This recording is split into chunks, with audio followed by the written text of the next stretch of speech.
Good evening. It's still light outside. Maybe almost want to say good afternoon. North Las Vegas City Council welcomes you to our City Council this evening. There are two public forums set aside for public comment, one at the beginning of the meeting and one at the end. If you wish to speak, please complete one of the blue cards on the main rail over there, podium rail, and give the card to the city clerk. She sits right here to my left. And when I call upon you, we ask that you limit your comments no more than 3 minutes, and we avoid repetition. Also, just for the public information, Councilman Churchio is here on the phone. I think he's back in New York at this moment visiting family, but he'll be voting with us this evening. Councilman, are you there? I'm here, Mayor. Hope you're doing well. Hope everybody's doing well. Look forward to seeing you all very soon. Oh, well, enjoy yourself while you're back there, but we're doing great, but we can't wait to see you again. Tonight we have the opportunity to have the invocation given by Pastor... Mayor, we need to verify. Oh, Madam City Clerk, are we in compliance with the Nevada Open Meeting Law? Mayor, yes, we are in compliance. I'm getting excited here. Tonight we have the opportunity to have the invocation given by Pastor Nick Davey from Grace Point Church. Following that, we will have the Pledge of Allegiance by Olivia and Kristen Davey, his children. Please rise.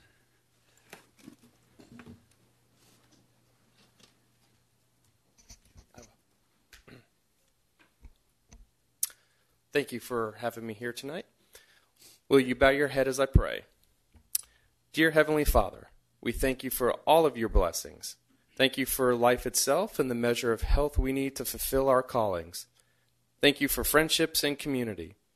Thank you for the freedom that was paid for by so many that we may gather here freely. Thank you for loving us from your boundless and gracious nature, no matter of race, gender, ethnicity, or religion. We are truly grateful. The scriptures tell us that citizens ought to obey the governing authorities, since you have established those very authorities to promote peace, order, and justice. Therefore, I pray for our mayor, the various levels of city officials, and in particular, this assembled council. I am asking that you would graciously grant them wisdom to govern amid the problems that this great city faces today, confidence in what is right and just, the ability to work together in harmony even when there is honest disagreement, personal peace in their lives, and joy in their task. God, I pray for the agenda set before them today. I ask for favor on our beloved city of North Las Vegas. God, please bless this time together. It is in your most blessed and holy name, Jesus, I pray. Amen. Please follow me in the Pledge of Allegiance. I pledge allegiance to the flag of the United States of America and to the republic for which it stands, one nation, under God, indivisible, with liberty and justice for all. Thank you very much. That was beautiful, Olivia. Thank you, Pastor. Please let the good people at Grace Point know how much we appreciate the public service you give our community. Great. Tonight, we have a presentation, and we are going to honor Valentine Communications as Business of the Month. Councilman Goins-Brown has selected the Valentine Communication Company, and every month we have, at this meeting, we have a council person who brings forth somebody in their district who they think is doing a great job for the community, and they want us to be introduced to them. So let's go down front.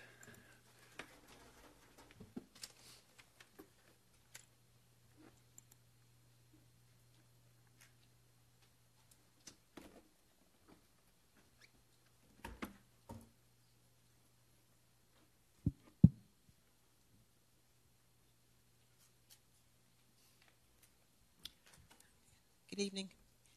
You two may come on up. And I brought my notes down because I just don't want to forget all the great things that I want to say about this great couple, this team. I was fortunate enough to meet Melvin and his wife because they were involved in our Choice Neighborhood Initiative grant that the city received.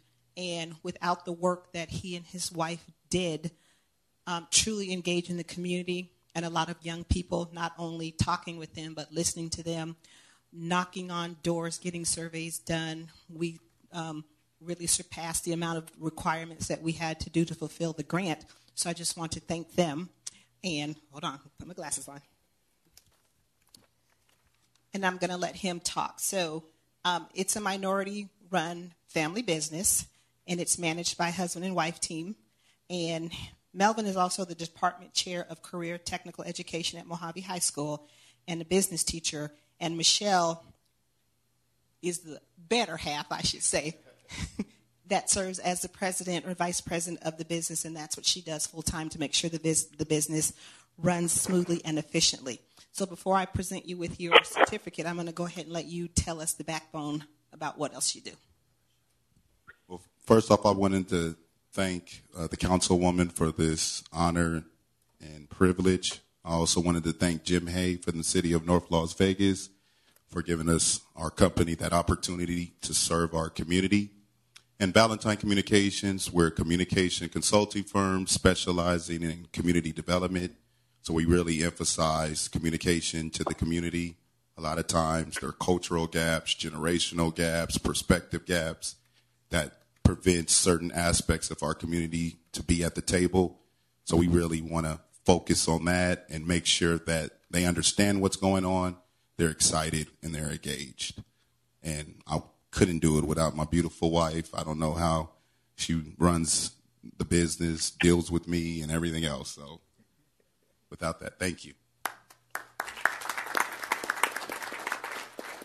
So on behalf of the city of North Las Vegas, we present this certificate of recognition for Valentine Communications for your invaluable service to our community since 2013. Thank you for empowering local companies and organizations. So best wishes for many more years of continued success.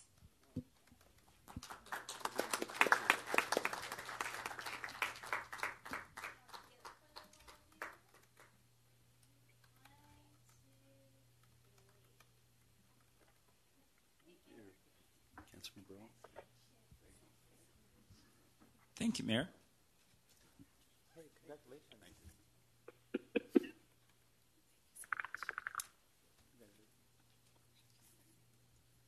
Mayor, thank you very much for indulging me. We have kind of a special guest here. Of course, you know, we have someone who's always active in promoting things here in North Las Vegas, Ms. Jeanette Rivera, who's here in the audience, but she also has a special guest who's actually, he's a Spanish singer, Mr. Gomez. So maybe you could tell us just a little bit about our guest for tonight and a little certificate that was presented to him. Okay. Well, thank you very much. Thanks a lot to Mr. John Lee, the mayor, and all the authorities, Mr. Barron.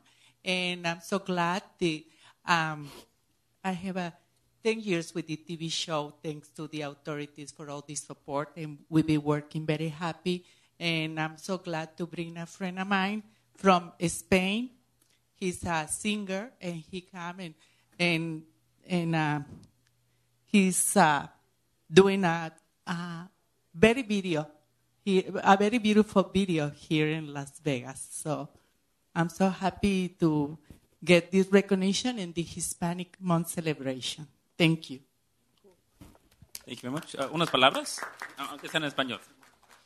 Para mí es un honor estar aquí. Les doy gracias a Jehová Dios por darme la oportunidad de llegar a los corazones con la música y con los buenos sentimientos que quiero transmitir con mi música.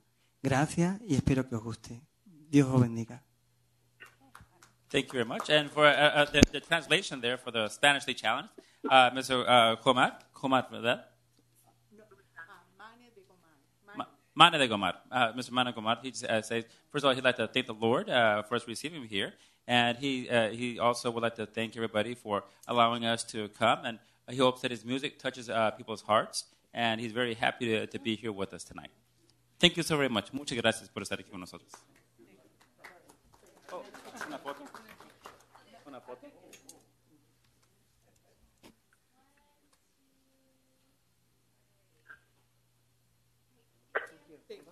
Thank you.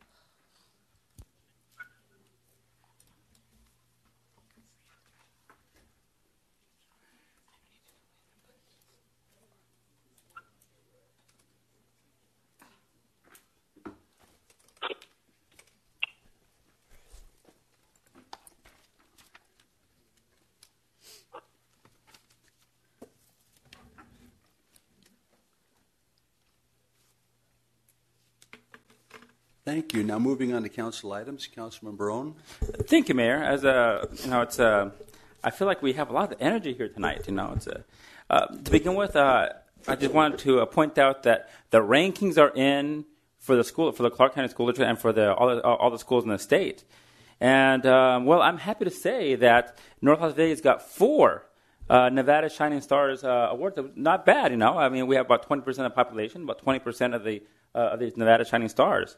It was 3 North Las Vegas elementary schools: Guy Elementary, Fay Heron, and Kalen Elementary. And of course, wouldn't you know it, Rancho High School.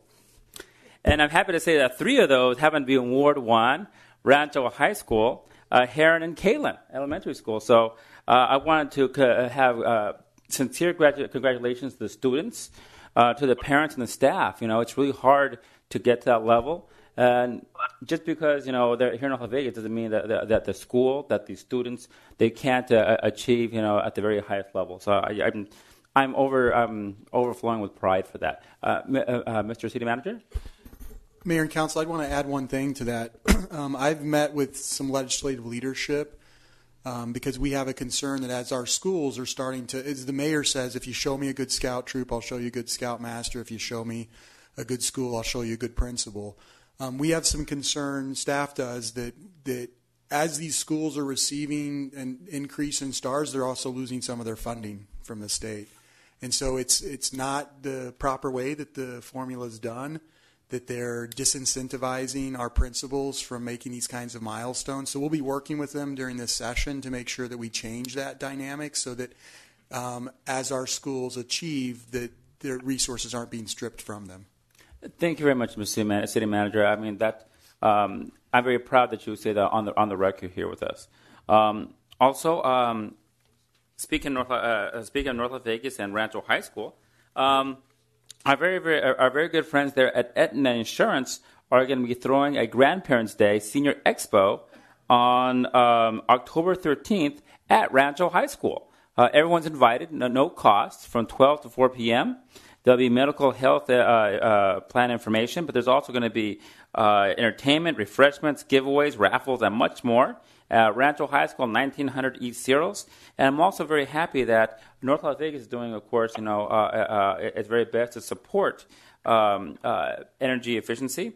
And this Friday is going to be Energy Efficiency Day.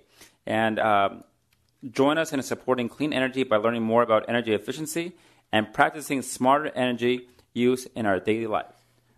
Mayor, thank you so very much. I am so happy that Rancho got that, but I also went to Marion E. Kalen and see that they're doing so well too. So let's love those schools. Councilman Churchill is, like I say, out of state right now, so we'll move on to Mayor Pro Tem Goins Brown. I'd like to just mention 2 events, one that happened last night and one that will happen next week. It was our 23rd annual National Night Out, and it was a well-attended event hosted by our first responders, our police department, and it's about taking a bite out of crime, bringing communities together, get to know your law enforcement partners that are available to you. We had over 52 vendor resources there for people to talk to. They could go in and out of some of the vehicles that our SWAT team uses, our police department uses. So it's a really, really very worthwhile event, and it's a national event, and we're proud to be a part of that every single year. On October 13th is the 7th annual Reading Rainbow in the Park event, which is hosted by me and another partner, and we have partnered with a lot of community partners in North Las Vegas, and it's an event to promote literacy and also offer resources to people in our community. So you're welcome to come out, and the good thing, it's free. And it's from 11 to 2:30 at Valley View Park. Oh, thank you, Mayor Pro Tem. Councilman Black. Thank you, Mayor Lee. I'd like to say a special thank you to the group of volunteers that came out last Saturday and helped me give Deer Springs Park a much-needed makeover. Deer Springs Park is in the corner of Deer Springs and Aviary Parkway adjacent to the Goins Elementary School. We had about 40 individuals, families, school groups, scout troops come out and help. We pruned and trimmed and picked up debris from around the park. The park looks amazing now. I'd like to say thank you to the Aliante Master Board Association for promoting the event. We had a great turnout from the Aliante community, as well as Gothic Landscaping. They came out with the one of their teams and help do some of the deep trimming.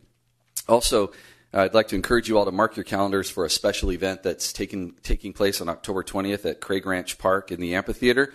Our City of North Las Vegas Arts and Culture Board will present Notes of Autumn, a music festival, and it will be featuring musical talent from North Las Vegas students, middle school and high school students at the highest level within their schools. Will be performing throughout the day, beginning at 9 a.m.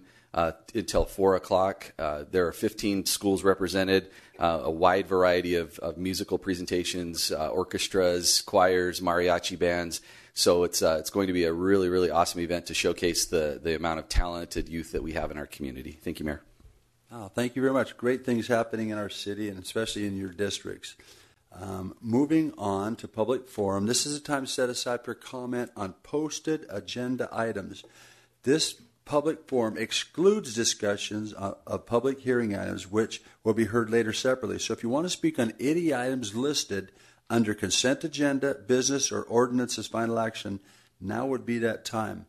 Madam City Clerk, I have no cards. Does anybody like to come forward on a posted agenda item at this time? Seeing no one come forth, we will close the public forum and moving on to the agenda. Item 1, approve City Council regular meeting agenda of October 3, 2018 for possible action. Thank you. Madam City Manager Juden. Mayor and Council, there are two recommended changes to the agenda. One is item 10. The Public Works Department requests that condition 1 be removed and no longer required. Staff also recommends that item 34 be continued until the October 17th meeting. With those changes, it is our recommendation to approve the agenda as amended. Great. Council, any comments or questions? If not, the chair will take a motion. Move to. Would that mean? Okay. Move to approve. I thought someone else was saying. Move to approve. We have a motion. With of course, the amendments as noted. Councilman Churchill? Aye.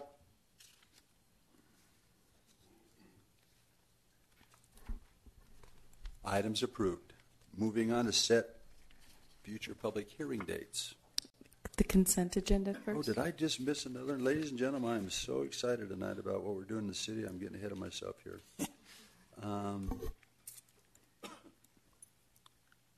I need to call for a motion to approve the consent agenda as amended. Matters listed on the consent agenda are considered routine and may be approved by a single motion. However, the consent item may be moved to the business portion of the agenda for discussion at the request of any council member. I almost want to mess up for you and help you feel better, but I'll just not. Mayor and Council, the consent agenda consists of items 2 through 7. It's staff's recommendation that the consent agenda be approved as published. Thank you. Councilor, any comments or questions on the consent agenda? If not, the chair will take a motion. Move to approve. We have a motion. Please cast your vote. Aye. Items approved. Ladies and gentlemen, tonight I got two screens in front of me. It's the first time we've ever done this, so I'm trying to figure out where I'm at with this new system, but it's going to be great. Anyway, moving on to set future public hearing dates. Matters listed under set future public hearing dates will not be heard by the City Council at this meeting. If you wish to speak on these items, attend the meeting where the public hearing will be heard and submit a blue card to the clerk. Item 8, set date on any appeals filed or require public hearings from the City Planning Commission meetings. Thank you, Madam City Clerk. I direct you to set any public hearing dates as indicated on the agenda. Mayor, so noted. Moving on to public hearings. Item 9, ratify the North Las Vegas Police Officers Association collective bargaining agreement for the period of July 1, 2018 through June 30, 2020. Thank you. City Manager Juden. Mayor and Council, before you is the really a lot of work went into this, months of work. I want to thank Cass Palmer and his team in HR, former HR Director Cass Palmer and his team for their work on this. Mike Yarder and his board for their work on this. You know, these negotiations are always they're really a good opportunity for us to sit down with employees and help explain where we are, where we're going.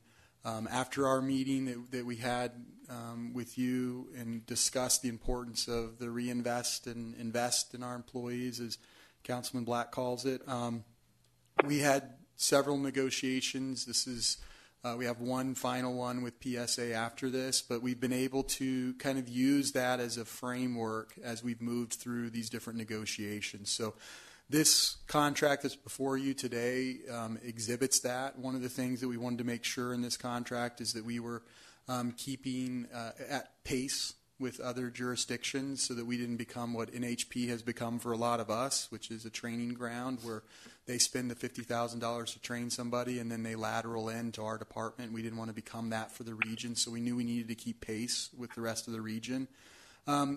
It also provides that for employees, future employees coming in, there's some incentives in this that I think are good policy and are going to help us as we recruit and are competing with other entities to bring in folks. We've compressed the step schedule that had been passed in the past, that we had in the past, to kind of make sure that we were more competitive or competitive with the rest of the region. And one of the primary goals going into this negotiation from the city, aside from investing and reinvesting, which is that we are going to do 2% COLAs so that we were able to show some growth with all of our workforce, and everyone has agreed to that in all of our different contracts. This contract reflects that also.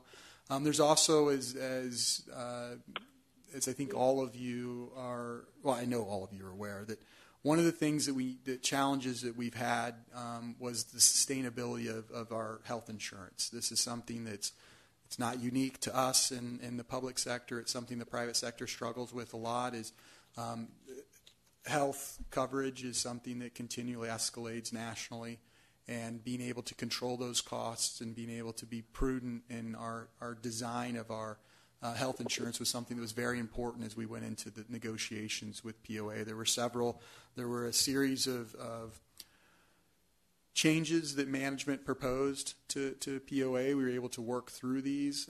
Some of them are kind of really down in the weeds, but a lot of them are things that bring us more in line with what the market is.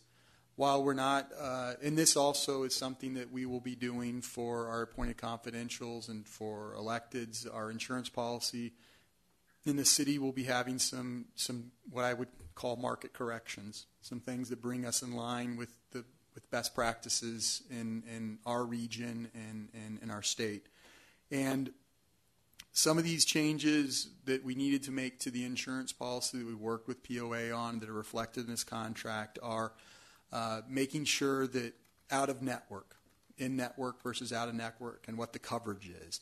And so a lot of the changes that were made are designed to incentivize certain behaviors that if we can, when we're able to negotiate with hospitals certain rates, that we would prefer our employees to use those hospitals because we have negotiated rates. And having an insurance policy that reflects that encourages people to stay in network, to use the things that are in network. Because some of these procedures that in network versus out of network for the same procedure, the same level of care could be a couple $100,000. So being able to bring some of these costs in was a very important thing in the contract. So for example, if you look at some of the changes that were made in the health coverage, if those had been in place last year, there could have been between $575,000 and $700,000 in savings. And these level of care does not change, but just having people go to or stay in network, and those are things that were important to us as a city and making sure that we had a sustainable health insurance plan. So POA worked with us on that. We were able to as you all know, we have Mark Sauls, who's a consultant. Management reached out to Mark Sauls and asked him what are the main things we need to do in order to bring our insurance in line with what the market, what the region is doing. And there were 9 suggestions that were given. Of those 9 suggestions, we've worked with POA, and 8 of them are reflected in the contract. So we feel that this is something that reflects that. There are some, as you look through the contract, there's some things that are unique So, for example, one of the things that we have in the contract is a signing bonus for recruits if they, based on their education, if they have an associate's degree, a bachelor's degree, or a master's degree above. There's a signing bonus that they'll receive. We believe this will encourage them to come in. We've made a significant change to our bilingual Spanish pay, recognizing the community that we have and how important this skill set is for our community. We're paying now significantly more than before to make sure that we're encouraging that. So I think the contract definitely reflects what we were looking for going into it, which was invest and reinvest. It provides the ability for us to by having a reasonable contract, to move forward and be able to invest in more employees as this contract invests and reinvests in our existing employees. Well, thank you. I'm going to invite the president of the Police Officers Association up unless you have questions at this time. Do you have questions of the city manager? Mr. Yarder, please come forward. And we appreciate you advocating for your organization and also understanding the city. You know, you're a great elected official. Appreciate you. Thank you, Mayor and Council. Michael Yarder, I'm the president of the North Las Vegas Police Officers Association. Obviously, this isn't the first time I've been before you for contract negotiations. I've been doing this for about the last 16 years now, and I can tell you that I think you have a great team. I think that Mr. Juden did a fantastic job. I don't blow smoke. Most people know that in negotiations. He had a very good approach in negotiations, and the things that he had mentioned, I think that we were able to accomplish things together for the betterment of the organization and the city and the citizens going forward. Some of the people that may not know this out in the crowd, but this is the first cost of living increase that my members have enjoyed in the last 8 years since 2010. So we've went through many trials and tribulations, just like a lot of citizens across this country have in the state of Nevada. So I just wanted to make sure that people knew that. But we've done a lot of things together. I'm sorry to say that this will probably be the last time that I'll be before you, in doing this. I'll pass the torch on to some very competent people that have the best interest of the police department and the citizens in the future. But I just wanted to thank a few people that were involved, Mr. Juden being one of them, Michaela Moore, city attorney, Claudia Guayo, city attorney, Cass Palmer, Noel Eidsmoor, and on my side, my entire board that was present there, and I won't go through all their names, but also Jeff Allen, our attorney. It was a very long process, took several months. It was contentious at times, as they could tell you, but I think that it was a fair deal for both sides at the end of the day.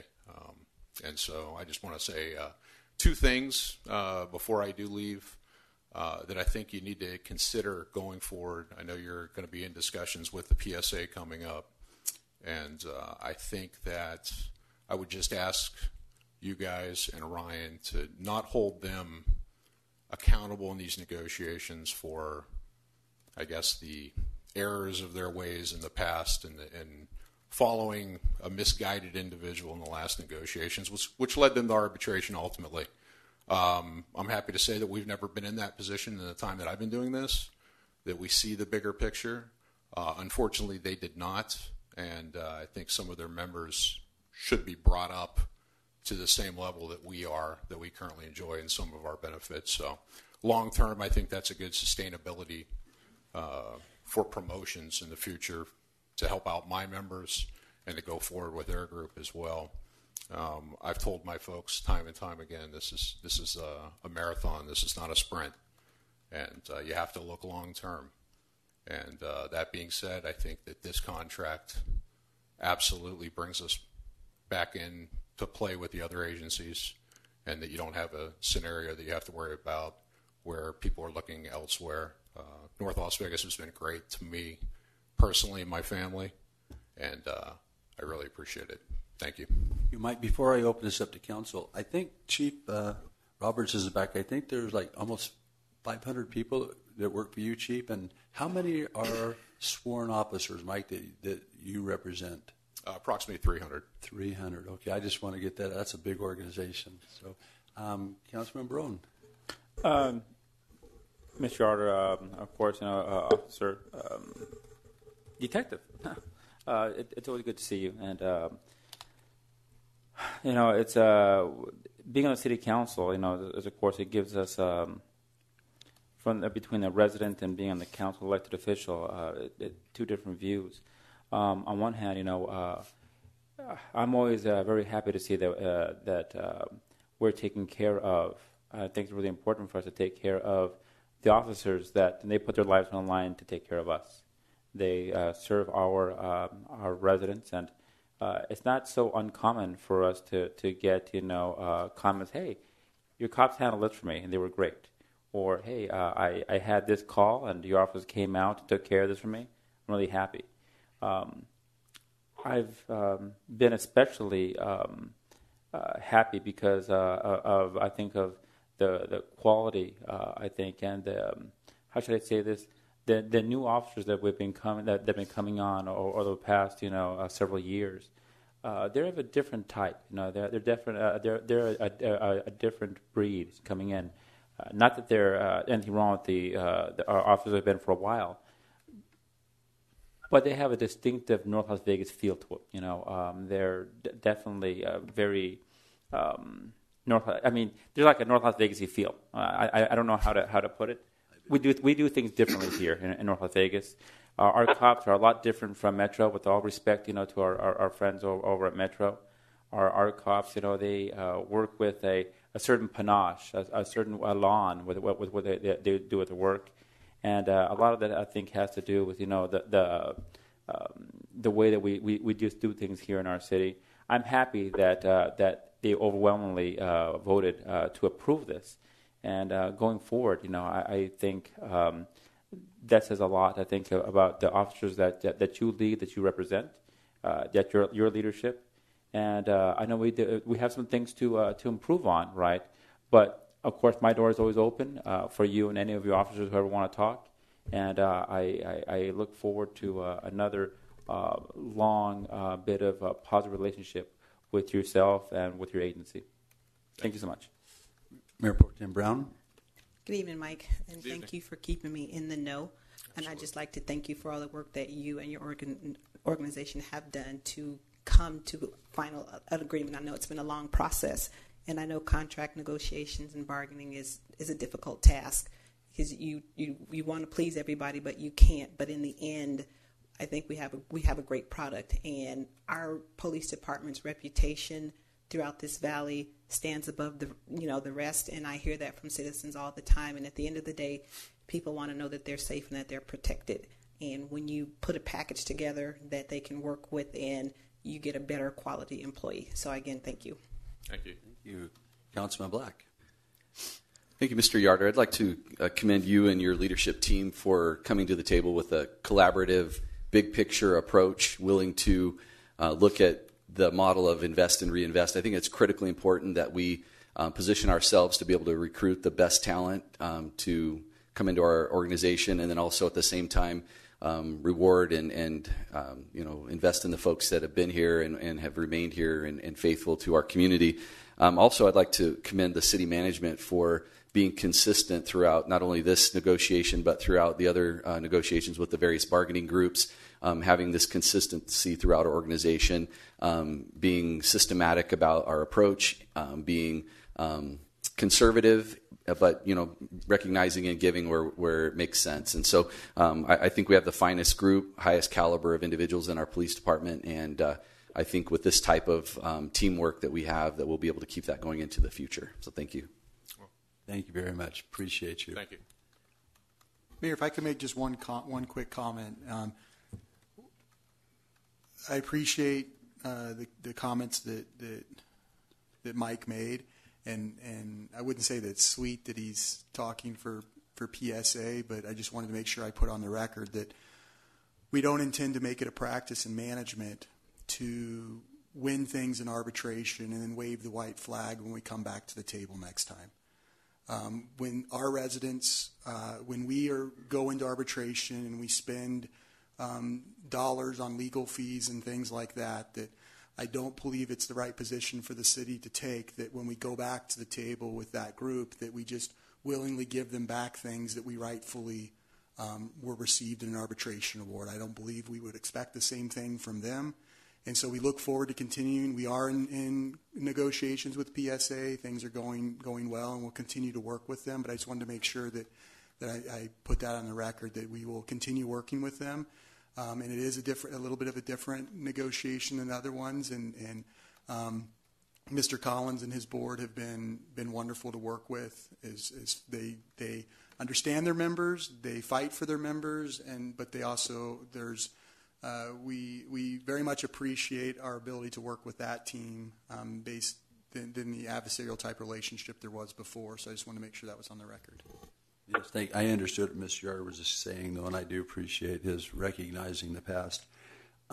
Seeing no blue cards, we'll close public hearing and ask for motion to ratify the Police Officers Association collective bargaining agreement. Do we have a motion? Move to approve. We have a motion. Please cast your vote. Aye.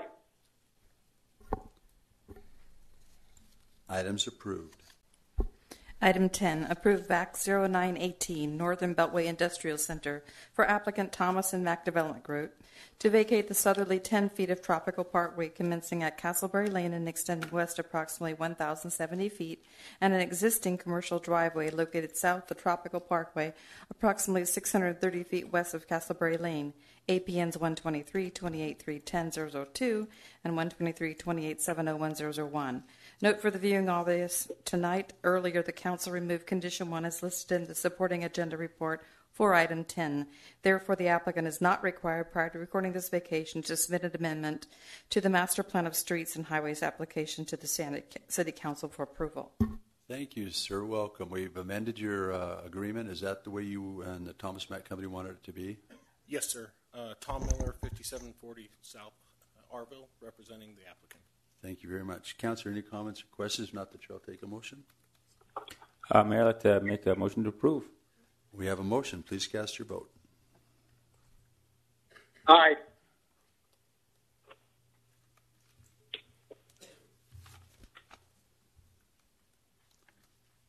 Items approved. Thank you.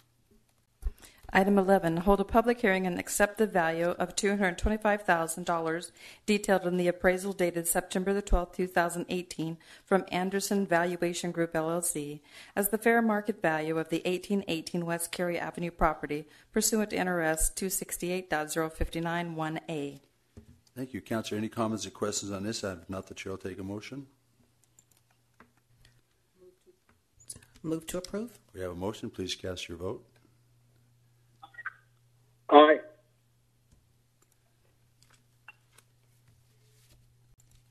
Items approved.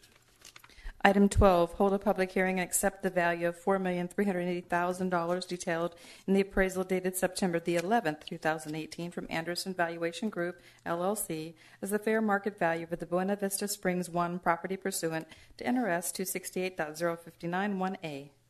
Thank you. Councilor, any comments or questions on this item? If not, the chair will take a motion. I'll move to approve. Item 12. We have a motion. Please cast your vote. Aye. Items approved. What we just did on that was identify the valuation of these particular pieces of property and agreeing to the appraisals on them. Item 19, there'll be a presentation on just what we voted on. Moving on to business. Item 13, approve information technology purchase and warranty agreement with Electronic Data Collection, doing business as EDC, in the amount of $53,876 for the purchase of parking management software, warranty, licenses, and training for the Parking Services Division. Thank you. Councilor, any comments or questions on this item? If not, the chair will take a motion. Move to approve. We have a motion. Please cast your vote. Aye. Items approved.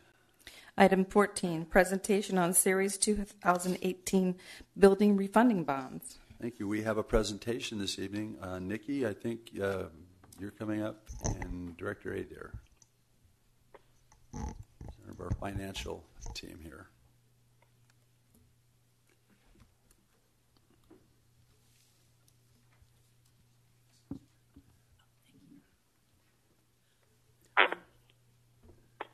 Good evening, Mayor, Council members. Tonight I am here to share a presentation with you, which is the... Can you pull it closer to you, Nikki? Yeah, just scoot close. We were all scared because Darren's wearing a suit coat. Oh, okay. Can you hear me now? Someone's in trouble. There we go. So, good evening, Mayor, Council members. This evening, this is a presentation that culminates the process of issuing refunding bonds and communicating the savings and the accomplishment to all of you and to the community. A number of years ago, the city told the legislature that if they provided the tools the city needed for economic growth, our bond rating would increase, the city could refinance their debt, which would continue to fuel the growth by providing additional tools. So this is kind of the message that we're here to bring today.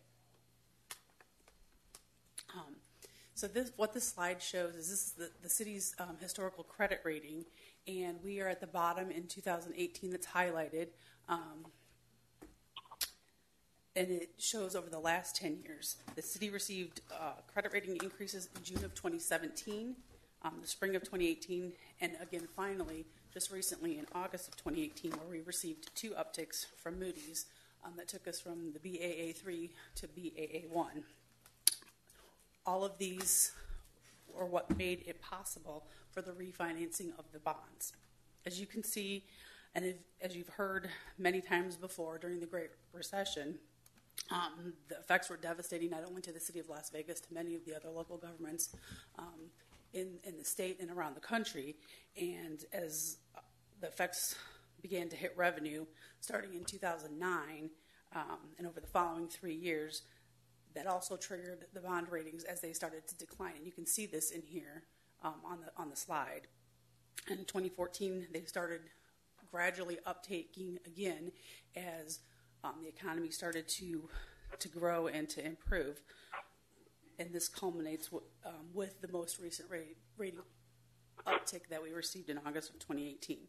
This is great news, and we should celebrate this. The bond rating increases bring the ratings back to nearly where they were. Bring them back to where they were in 2012 and 2013.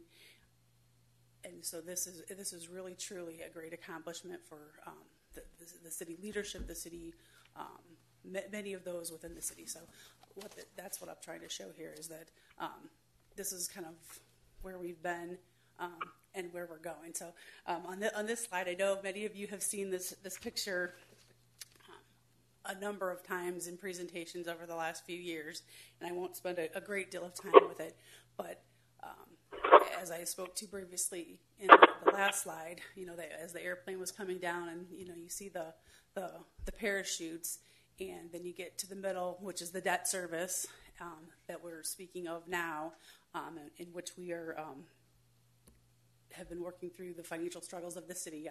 I'm kind of the latecomer to the party, and I get to share the information, but really didn't have a role in helping everyone get here, but I'm pleased to stand before you and share the information. And the last piece that recently came into play is at the far end, going over the mountains, which relates to the PILT transfer from the utilities, and that plan was approved, I believe, the spring of this year. So that's kind of the final hurdle, and you can see that the airplane continues to grow up into the sky and to soar. So to add just a little clarity to this, that first plane by the parachutes was actually, the nose of it should have been pointed at the ground. It was going straight into the ground, and as we've talked about this before, there were changes that were made, a lot of difficult decisions that you all made to kind of break into the cockpit, grab a hold of the yokes and yank back or push forward. I think you yanked back, right? Yank back and then, bring it so that it was moving forward. And then where you see the blue arrows out in where 2021 moves to later on, that was one of the things, as Nikki said, that we, with SB 78, that was our primary legislative priority going into the session. And for a lot of people in the public to understand is that was a legislative priority that was identified in 2012. And that was something that really we thought we would be working on in this coming session 19, potentially 2021.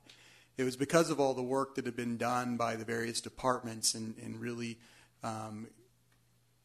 allowing us to move that legislative priority forward to the last legislative session in 17, where we were able to get that PILT transfer moved out and not taken completely off the books. I know that Gay Schoaf is in the audience, and that's something that she was always concerned about, and rightfully so, as a member of the Utilities Commission for so many years. What had to be done is we had to make sure that there was something that was put in place that could get the city off of using these funds, which they're not designed to be used for, but do it in a sustainable way. And the promise that we made to the legislature at the time, and as we talked with you all about running that in the 17 session as a BDR, was that we knew if we were able to create a reasonable solution on how to eliminate the city's reliance on this, that it would get the attention of Wall Street. And we believe that if we were able to do this, our credit rating would increase. And with that, we could do the wonderful things that Nikki and CFO Adair are going to be further presenting. We talked beforehand that we're all friends and we'll interrupt each other. But that plane at the very beginning was really careening towards the ground. Just wanted to make sure that was recognized. Thank you. So to finish this slide, this is kind of a culmination of 5 years of diligent work through the financial struggles of the city and balancing the budget, refinancing the debt to clear the trees, and soaring over the mountains. So the city wasn't real sure. We were hopeful and optimistic when we went to market in August to refinance the bonds, but we really didn't know how that was going to turn out. The bond sale was on November 11th, and as you can see, it was very successful. There were 8 bidders, with the winning bidder being Bank of America Merrill Lynch. The last time the city was in the marketplace for bonds was back in 2011, and at that point, the city received 6 bidders on bonds with a better credit rating. So this is really, we were really fortunate, had a very successful, and all of that is reflected from all of the work that's been happening for the last 5 years throughout the city. And so based on the uptick to credit rating and all of the other work that we've kind of looked at it to get to this point, we were able to successfully refinance about $105.2 million in bonds, and actually reissue new bonds in not quite $100 million. We were able to take 3 older series of bonds, 2003, 6, and 7A, and refinance those. And we have cash flow savings over the first 18 years that will better align our debt and our revenue.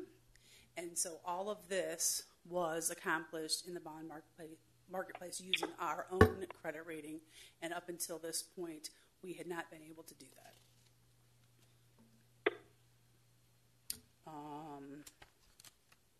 Also, as part of the success of the bond, as I mentioned before, we had 8 bidders, but we also were able to insure the bonds with an insurance company, and we had several insurers that were interested in working with us on that.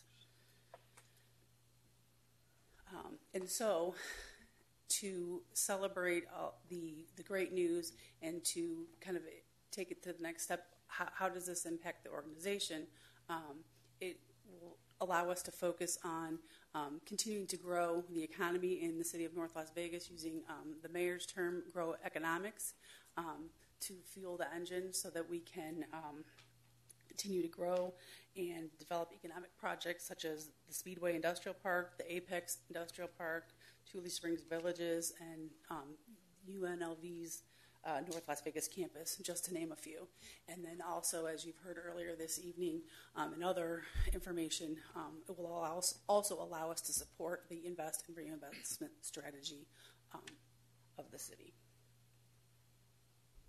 And so finally, all of this information and success, I just want to bring to everyone's attention, thank you to the City Council, to the Mayor, to the leadership staff, all of the employees within the city over the last 5 years, and then Andy Artuza from Zions Financial and Scott Schaefer from the Bond Council, Stradling, Yoka, Carlson, and Roth. And finally, the big thank you, as Ryan alluded to earlier, is to the Nevada State Legislature and the strong partnership that we have with them over the last 5 years, and how we've been able to use the tools that we asked for. They were helpful in us getting so that we could increase our bond rating, refinance our debt, and continue to grow our economy for years to come. So with that, if anyone has any questions, I'll take any Thank questions. you. Would you start this flip chart presentation over? And I just want to go to, let's start over to the next page. All right. Ladies and gentlemen, what you're seeing here is history. When this new council was put in place, our bond rating, if you add these three, Moody's, S&P, and Fitch's together, we had dropped 13 times. Our bond rating dropped. We went down to it was junk, junk, junk. There was discussion whether North Las Vegas would even be in business in another month. And we brought in Director Adair. We got with the state. We sat down with them.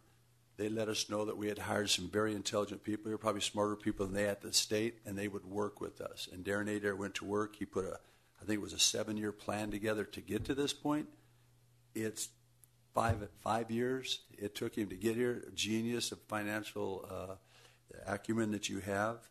And we went from junk, junk, junk to bondable. People want to buy the bonds in North Las Vegas again. They trust this management team. They love the future of North Las Vegas. It was so good that I've sat on the phone with Darren before, and you talk to these bond rating companies, and you never ask for a bond rating, because if you ask for it, they won't give it to you. They do not want to be told what to do. They are very autonomous. And so they notified Darren that they never leave San Francisco. They never leave Chicago. They never leave their locations. They just look at the facts, the analytical facts. They called Darren and said, we're going to come out and see you. Why are you doing so well? We trust your numbers, but why isn't Stockton, Vallejo, San Bernardino, Detroit, why aren't they doing what you're doing? What are you doing different?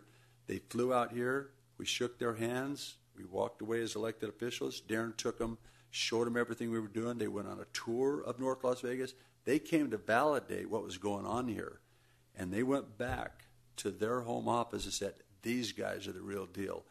The work that was done by this council has saved the city, and it saved millions of dollars for the residents who live here now, because as you recognize here on the next page, would you go on a little bit farther to refunded bond successes? This is money that the citizens of this community would have paid to people who loan money to cities. They give this back in interest. This money now is staying in this community, going to work for the residents once again, instead of being just spent out there as a high-risk investment by people who buy bonds. So we are very, very excited about what your team has done, and we appreciate the discussions and the decisions that the whole management team made with Director Juden on down. And then the last page I want to talk to you guys about, if you wouldn't mind, would you go to the Strong Partnership page? We went to the legislature, and we worked with the legislature, and I had served there 14 years. The only time a local government ever came to us with these kind of problems was called Gabbs, Nevada, and that city got its charter taken away. It became Nye County proper. The county took it over.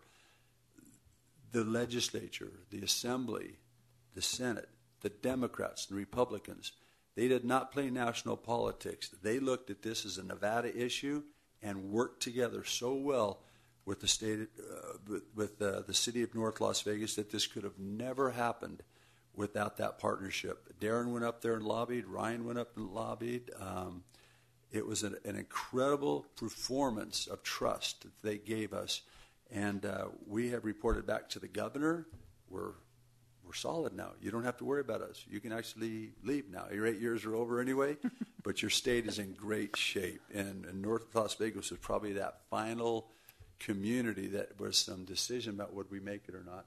So I just want to thank everybody who sits at this dais, everybody that works within the city of North Las Vegas, the employees, the leaders, everyone has worked together with one desire, and that's to be of value to this state and to give service to our residents, and not complaining, but just let's hunker down and let's make this happen. But we're going to be continuing to be vigilant on how we run the city. We're going to make smart moves. We're going to hire precisely when we need to. We're going to get 3 bids on everything. We're changing none of the practices to get to this point, and we're going to make this the strongest city in the state of Nevada. Our goal is to diversify the incomes of families in North Las Vegas now, so everybody's not in gaming, tourism, and hospitality. We'll have so much work going at Apex that people will be working out of there instead of losing their houses again because they both worked in tourism. An airplane hit a building, they were out of business. Our goal is to see that property values go up. Property values are the number 2 form of savings in America for retirement. It's our responsibility to see that our residents have a good retirement. So this council is committed to working with our labor organizations, with people we shop from, people we give contracts to throughout the city, to make sure that North Las Vegas someday will be the strongest financial city in the state of Nevada. And we're excited. And thank you, staff. Thank you, everyone here that works for the city. It was because of the teamwork that it worked like that. Now, does anybody else have any questions? Yeah, Mayor. A quick comment on the question. I tell you what, we're a long ways away from the very first the very first executive meeting that I shared with you and with council, where our then CFO gave us the unvarnished look at a $25 million deficit, and at that time we had no plan at that particular time, and I still remember that feeling of my heart going down to my stomach. I could feel the sweat, begin to drip here. And I thought to myself just for a second, what did I get myself elected to? But, with a lot of hard work, I looked over. I have to admit, Mayor, I looked over and I saw you had a resolute look on your face. And I have to admit, that really calmed me down quite a bit. Luckily, with a really strong team, a really smart team, a lot of good, prudent decisions that we're still continuing to make. And, the good old-fashioned blue-collar, work-hard spirit, we're getting through this. I do have a question for to Mr. Adair. Can we please go to the refunded bond success page? Mr. Adair, I look at this, right? Refunded bonds, a savings of $40 million bucks. Over 18 years. That sounds like a nice chunk of change, cash on, going into our pockets. I want you to speak a little bit more to the council as to kind of like an investment that I think that we could make that actually might even be able to pay off, if you'd be so kind. Thank you, Councilman Darren Adair, for the record of Chief Financial Officer. That's a very astute question, and as Nikki had mentioned, and I appreciate her preparation of the slide, that savings there is a cash flow savings in the first 18 years. And what's important to understand, if you took a look at the full 23, 24 years that's as part of this refinancing that's there, you have about $2 million, $2.5 million a year in cash flow that we save for the first 18 years. And then after that, we add some more years that ultimately results in a net outlay from the city of about $4.4 million. So the question that normally would come if you didn't really understand that picture, like I think you're alluding to, Councilman Barone, is that why would we do this refinancing if we were going to spend $4.4 million at the end of the day than we would have otherwise done? But the answer to that is exactly what you said, and it's what City Manager Juden mentioned, and that is the investment side. If you take that $2 million that we now will have in positive cash flow that we otherwise wouldn't have had, we would have been putting out for the next 18 years in debt service. And if we use that cash flow wisely in the hiring of, let's say, 24 or 30 critically needed employees throughout the organization to support growth, that we have in front of us, then you have the ability to create substantially more value as an organization than the $4 million that would cost. And just to give you an illustration, I used to have an employer who used to talk about really valuable employees are people who can generate 10 times their payroll cost in value to an organization. And I think we have a lot of those type of people here in our organization. So if we continue to hire those type of people, then you would be creating essentially 10 times that number, $40 million. You'd be creating $400 million potentially of value for the city in exchange for this financing option. So it's a brilliant decision. It's a wonderful opportunity. If on the surface, Councilman Barone, somebody looking at that might not understand why the city would enter into spending $4 million on a refinancing like this, but the cash flow savings are important because of where the city's at right now. And where that city's at, and if I may, is just jump back to this slide. I remember, Mayor, you talked about you didn't like how pointed those mountains were. Not so bad once you're flying over the top of them, though. It actually looks quite fun. But that blue sky that's ahead of us, now it's still ahead of us, and I say that because if you look at this rating here, you see at one point that there was A1, A+, AA ratings that the city had. The city's not satisfied with just flying at the top where we're at, flying just at the top of this mountain peak. We're headed in a direction to get higher. We'll keep going up until we get back up into these ratings.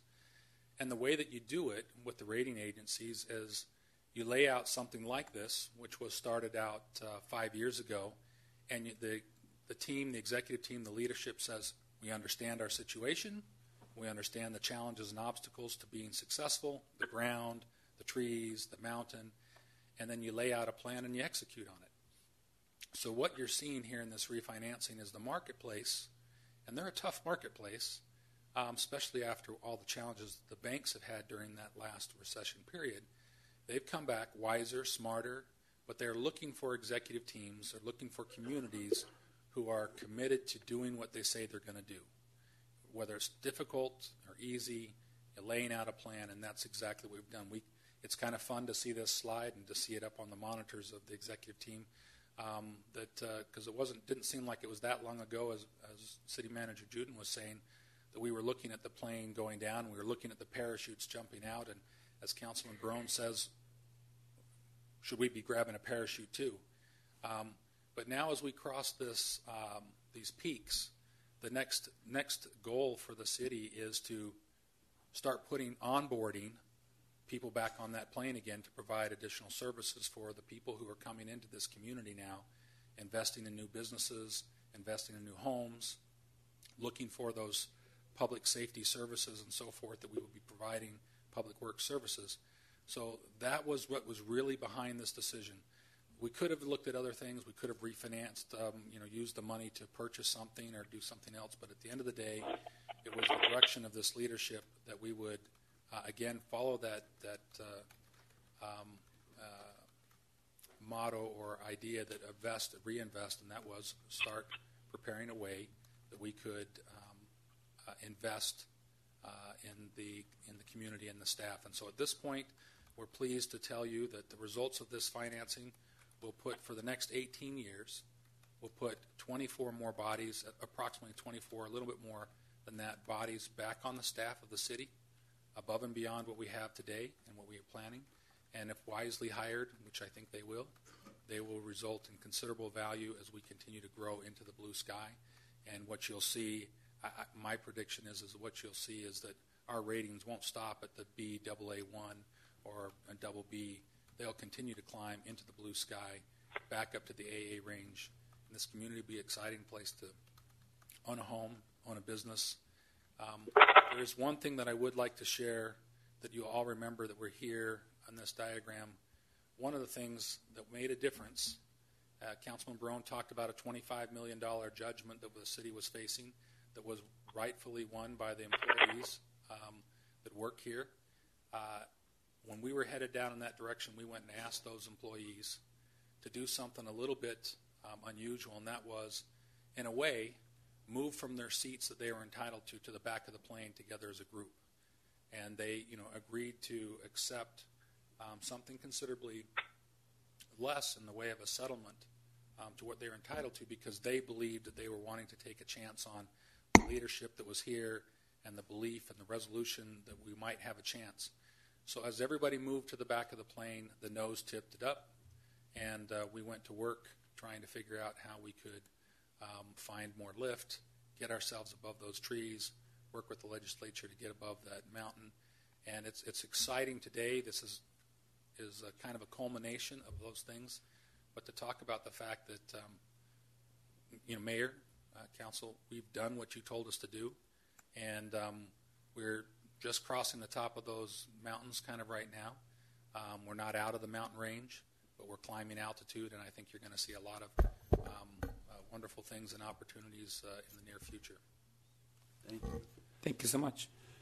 Well, no other questions from council? I know you've been briefed on this. I had a couple closing comments, okay. Mayor, if you will. We've sat through a lot of different presentations. There's been a lot of things that have happened over the last 5 years that I've been here, and I'm not trying to, as Yarder said earlier, blow smoke, but this is a really big deal. This is something that a lot of work from a lot of different departments, from a lot of different people have gone into this. One of the things that I feel is necessary now as we turn the corner is to control expectations. People see a lot of growth. They see a lot of development. People see things like this. A lot of goals that we've set out are being accomplished, but we still have work that we're doing. As Mr. Adair said, it is our hopes that we're able to take this and invest in new employees so that we can expand workforce, increase services. And all the thank yous that we issue to employees in the state legislature and everyone like that, one big one is also to our residents who have lived through the lean times. They've had services cut, libraries, hours that have closed, different things like that. And we're consciously working to increase hours. I'm working with Director Palmer. We're going to be bringing Silver Mesa Rec Center, the Senior Center, give them another day a week that they're able to be operating. You know, there's been a lot of sacrifice by our residents. They also were folks that were in this plane that trusted us and worked with us. And sure, there's been complaints along the way, as you would expect, to alert us and notify us of things where they think we can do better. As you like to say, Mayor, there is a social contract that we've entered into, and our ability to provide these services is critical to what we do as a city. I think that it's at the last meeting of the Committee on Local Government Finance, they informed us that they want to take us off the watch list because this is something that they understand that we're not in that position anymore as a city. We're seeing a lot of these great things happening, but being able to control expectations and helping folks understand that with these resources, we have to make sure that we don't repeat mistakes of the past, and that we're making sure that we're augmenting and further supporting rainy day funds or different areas of the city that have been neglected, whether it's deferred maintenance on buildings or different things like that, and bringing programs back on. So this is a very big deal, and it is a very exciting time. And when I was at the city manager conference in Baltimore, there were a couple different individuals that came up to me, and one asked me how long I'd been with the city of North Las Vegas, and I said 5 years. He goes, "Wow, you were a part of that team that was able to change this." Like it's really cool. It's cool to have Pew Institute contact us and ask us how we were able to do it. We have a chapter in a Brookings book that's being released nationally that has North Las Vegas in it about how we were able to have a very private sector approach, business-like approach to the city, and turn it around where other cities have struggled and not been able to see the same successes. Mr. Adair and his team, from the top to the bottom in the city, one of the things that we all share is that we've all been a part of this journey to save North Las Vegas. It generates a tremendous amount of pride within our staff because everyone's been there, from whatever you are. We have these grade ranks of people, but from someone that's on the 9th floor to someone that's serving the city in other ways, everyone has been a part of this success. And I can't stress again our residents for hanging in there with us and being patient and working with us as we work to save the community. Well said. Thank you very much. So there's no motion necessary. This was just a presentation. We accept the presentation gladly. Thank you very much, Darren. Item 15, authorize issuance of a purchase order to Branch Hernandez Consulting and Insurance in the amount of $322,297 for the FY 2018-2019 coverage of excess liability insurance for all employees. Welcome, Mr. Hernandez. Good evening. Joe Hernandez, Branch Hernandez Consulting, 4584 North Rancho Drive in Las Vegas. First of all, I did want to say a couple of comments. I'm really excited to see the results that the city has made and the hard work that you've done. I'm also proud to say, as a vendor for the city that we've worked with you for several years, that we also were proud to participate where we could by not only working to not only either reduce the premiums for the city's insurance or to maintain stability. Along with that, we were also willing to cut our compensation in half in order to show our support for the city. So we want to thank you as a business, small business, as a diverse business, for allowing us to continue to do business with you. And so I'm waiting to hear your recommendation. Thank you. And I understand on this one it's been beneficial for the city, too, for some good negotiating. So thank you for being here. Council, any comments or questions? If not, the chair will take a motion. I'd like to make that motion to approve, but again, he's absolutely right. Mr. Hernandez, his partner and his entire team, they've been a company who has been with us through the thick and especially through the thin, and providing services for for this government, for the city of North Las Vegas. And I think that's the way it's supposed to work. A private business working in partnership with government to provide services for the public. Unless anyone else wants to say, I'd like to definitely, very enthusiastically, make a motion to approve. Any other comments? If not, that's a motion. Please cast your vote.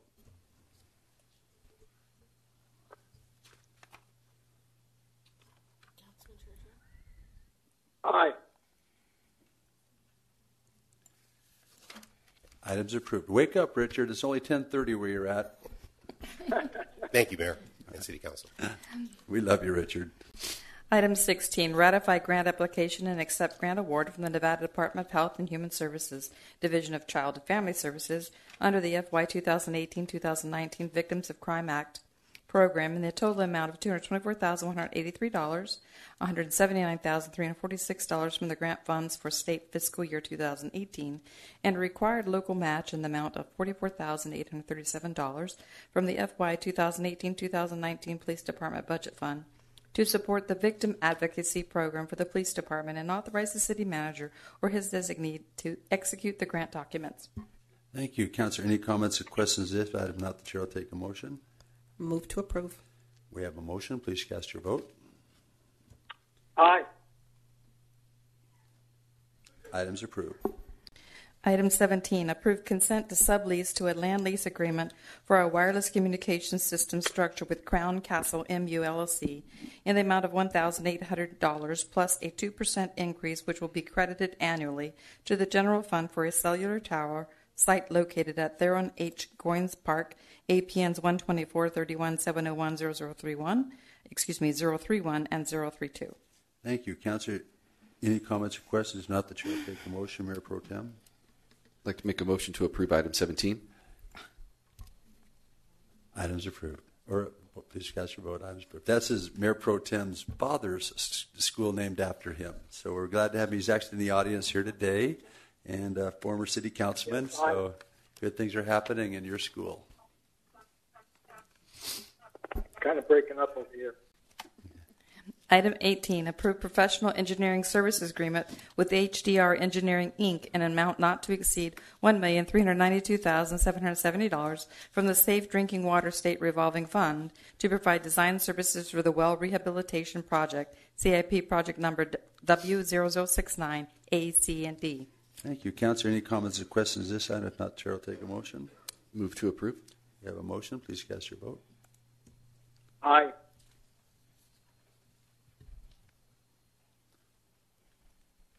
Items approved. Item 19, pass and adopt resolution number 2618, permitting sale of certain real properties owned by the City of North Las Vegas to Sargent Management, LLC, to promote economic development pursuant to NRS 268.063, and rescinding resolution number 2514.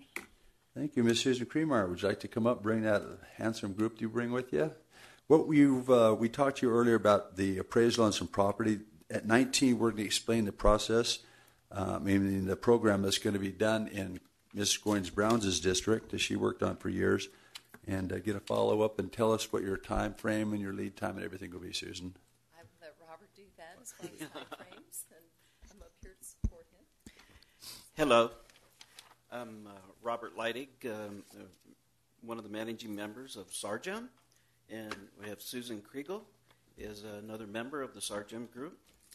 And thank you for having us here today to go through the project again with you, and I hope we can answer any questions that you might have. You'll see on the screen, we basically have a look that we're kind of looking for in the facility, and that's kind of a representation of what we're trying to achieve as we get farther down the road. The history really goes back to the city wanted to do something with that property, and we thought we had a pretty good idea. So we had assembled a team. Susan was instrumental in helping negotiate the development agreement. She might be able to speak to that a little bit if we have some questions in that regard. But our idea was to bring some senior services, medical services that could be sustained for at least a 20-year period. And so we focused in on the senior medical, the assisted living, independent living, transitional and respiratory care. We then looked at the market need for behavioral care and memory care. So we kind of headed our team in that direction, and we assembled a pretty good financial partnership. You want to explain a little bit about our partnership? Yes. Hello. I want to thank everybody here, Mayor, council members, Jim Hay, everybody who helped us with this property and the development agreement and making this all happen. Each member of Sargem is instrumental. We all have a different piece of the puzzle. Robert with construction and development, Garnett and Adrian with financing, and myself with the real estate background. And we're very nervous. We're both very nervous to be up here, but we'll get through this, basically. Yes, we have another member, yes. Janice Kreger, yeah. and she's in the audience as well. And she also participates in the real estate portion of our development. Could we move to the next page of the screen, please? Oh, we do it from here? So, up? Which way? Oh, the right. Gotcha.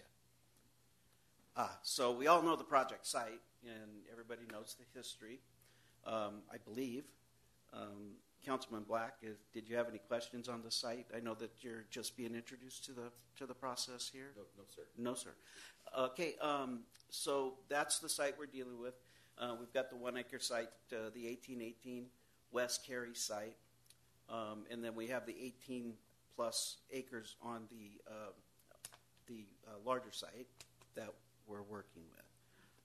We came up with kind of a phased program here. B will be the transitional and the respiratory care facility. The market study that we had completed had kind of pointed us in that skilled set.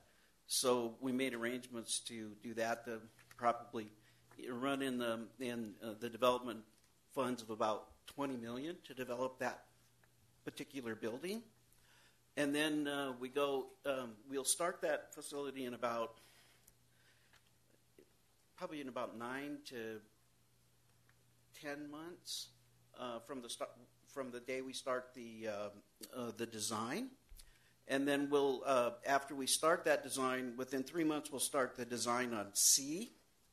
And C would be our behavioral facility. And there again, the market demand tells us that there's a shortage in those services valley-wide.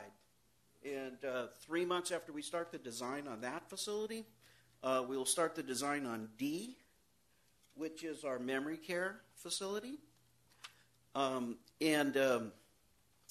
A is, we've separated this internally as kind of a phase A and a phase B. In the phase B, A, building A, is a 216-bed or door independent living and assisted living facility.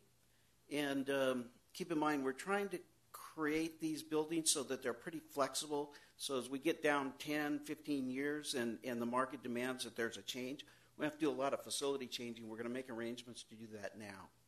And to accommodate some of the council members' requests for having the facility where people can pass through, C and D are buildings that are pretty secure, and they're kind of a lockdown facility. So those passageways can be built, and we'll set up a meeting arrangement so that the city can sit down with us in every 2 weeks or a month or a week. We'll determine what that will be to understand what we're doing with the design to meet the intent when we first got into it.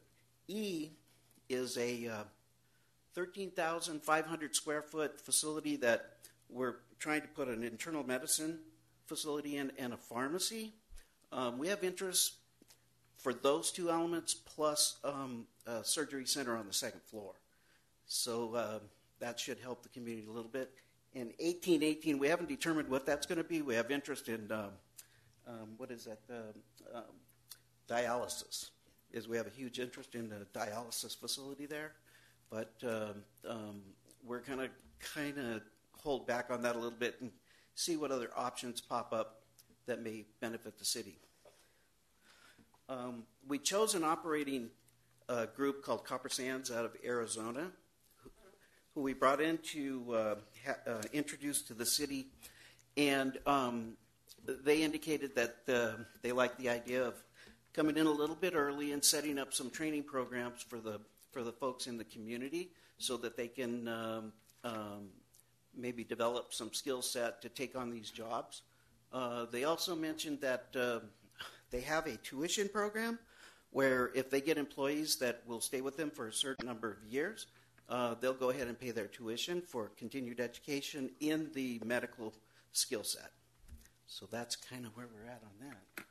Yes, and I think that accomplishes part of the goal here within the development agreement to really foster, bringing training programs, commerce, jobs to the neighborhood, and that's our ultimate goal for this project. So that was good to get refreshed. And I do want to applaud Susan. I knew your name was Kriegel. I have a friend whose wife's name is Susan Kriemeyer. And the Susan just took me on. But I've recognized Susan from the legislative days. She would be up there working on important issues for the state, too. So anyway, Isaac? Yeah, Mayor, thank you very much. Of course, it's really funny. It's in my life, I have these twists and turns, that bring me to oftentimes what's actually happening in our city, keeping it up to date. Since we've talked, this year actually at Rancho High School, oh my gosh, again, I'm teaching psychology. And we just covered a unit over careers in psychology and related fields there. And your facility will be coming online really at a critical moment in our nation's development here, and of course in Southern Nevada. I really look forward to the timely development, the timely the adding of these services to our community. They're really badly needed, and they're coming to a fantastic part of the town that has, it's ready for development. We're at critical mass, and I have to admit, I'm actually very jealous of Ward 2 at this moment. Oh, I am a little bit jealous. Are you kidding? If I could have robbed this and brought it over to Ward 1, most definitely. Thank you so very much, and maybe we'll talk afterwards so we can have you come by and speak to my students. You bet. Anytime. Councilman Black, did you have any questions? No, Mayor Pro Tem. And Alfredo, I didn't know, did you want to speak before I did? No, I have nothing to say other than I think, we're standing on the shoulders of a lot of hard work of the Choice Neighborhood Program, and obviously staff here that has really carried this, 80 yards already from Cass Palmer to Lorena and to Jim. So we're really excited about moving forward. And I'd just like to second that. And just to go back a little further, and we keep talking about the Choice Grant, but this was a vital part of the planning process that went into that grant, because with those surveys and fulfilling those grant requirements, we went out to the community, and this is the need that they expressed over and over and over again, that we need this type of facility in our community. And again, thanks to the work that Jim and Cass, and I see Mr. Thornton over there, and going further back to the North Valley leadership team, it started with the vision, it started with the hope, and just lots of dialogues and lots of community meetings. And then when the Choice Initiative was approved, then that group formed, and we tried to bridge the two groups together. We had some differences, we had some likes, but I think in the end, the outcome was the same: what's best for the community and what's best for that area. Stability, job creation, and something. Once those blighted apartments were torn down, the crime rate totally disappeared, decreased so significantly. And so I think this is a win-win for everybody on that Martin Luther King Cary corridor. And so I'm excited and just can't say thank you enough for the patience and all the hard work. And I know there's going to be some hurdles along the way, but 8, 9, 10, however many months, we're excited just to have the dirt moving out there and see life brought back into that area. Well, we really appreciate the opportunity. Yes, thank you very much. We're excited as well. Well, I will add to that. There was a young lady who, at that time, with the association, Miss Lydia Garrett, who was just a spark plug on us for years.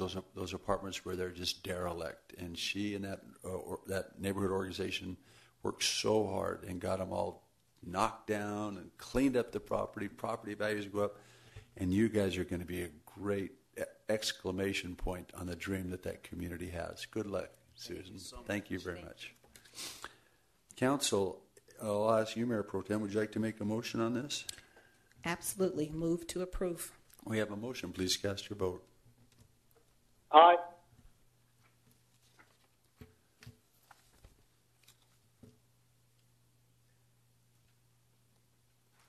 Items approved. Moving on to ordinances, final action.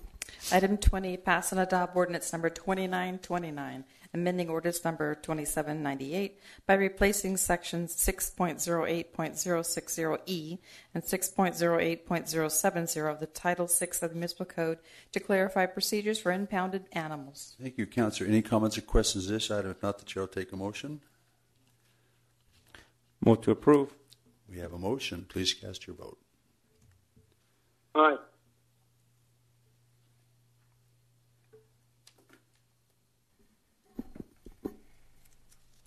Items approved. Moving on to ordinances, introduction only. There's no public comment for these items, and no action will be taken by the council at this meeting. If you wish to speak on any of these items, please attend the meeting where the final action will be determined and submit a blue card to the clerk.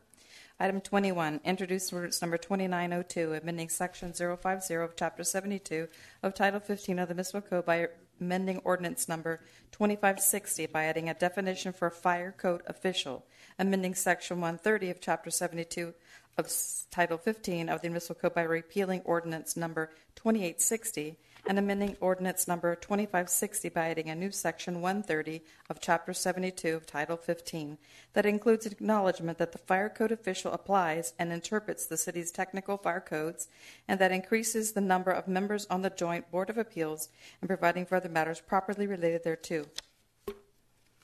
Item 22, introduce ordinance number 2918, amending section 010 of Chapter 16 of Title 17 of the Municipal Code by reclassifying approximately 7.03 plus or minus 7.03 acres therein from an MPC RZ 10 Master Plan Community Residential up to 10 dwelling units per acre district, MPC RZ 13 Master Plan Community Residential up to 13 dwelling units acre district, MPC RZ 50 Master Plan Community Residential up to 50 dwelling units acre district, and MPC PSP Master Plan Community Public Semi-Public District to PSP PCD Public Semi-Public Plan Community District ZN 2818, Village of Tule Springs, Village 1, Phase 2, for property generally located in an area bounded by Elkhorn Road to the west, Clark County 215 to the south, Grand Teton Drive to the north, and Revere Street to the east, and providing for other matters properly relating thereto.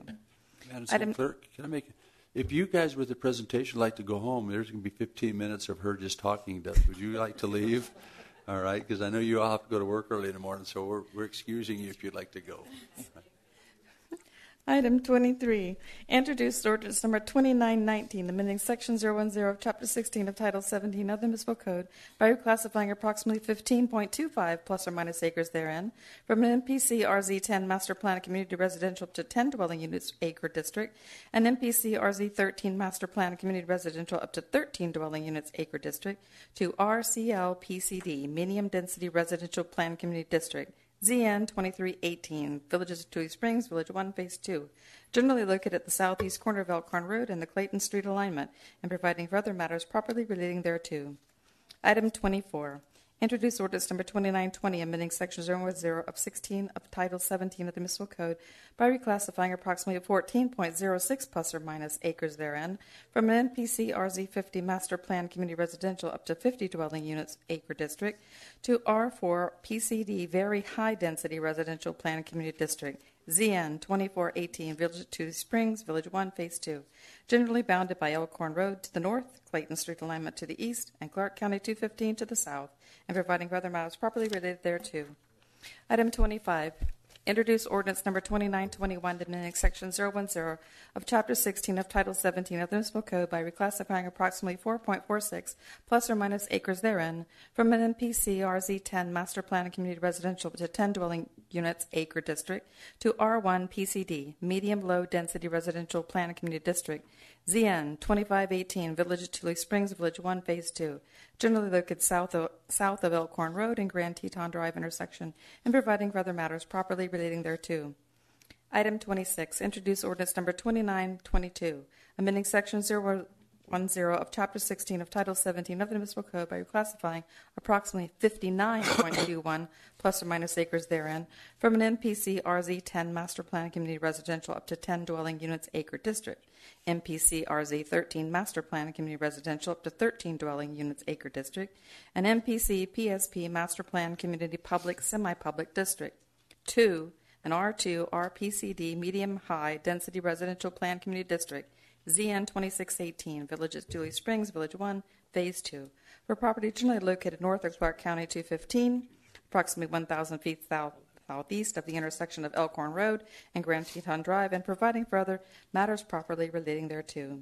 Item 27, introduce ordinance number 2923, amending section 010 of Chapter 16 of Title 17 of the Municipal Code by reclassifying approximately 10 plus or minus acres therein from an MPC RZ 10 Master Plan Community Residential to 10 dwelling units acre district, MPC RZ 13 Master Plan Community Residential to 13 dwelling units acre district, and MPC PSP Master Plan Community Public Semi-Public District.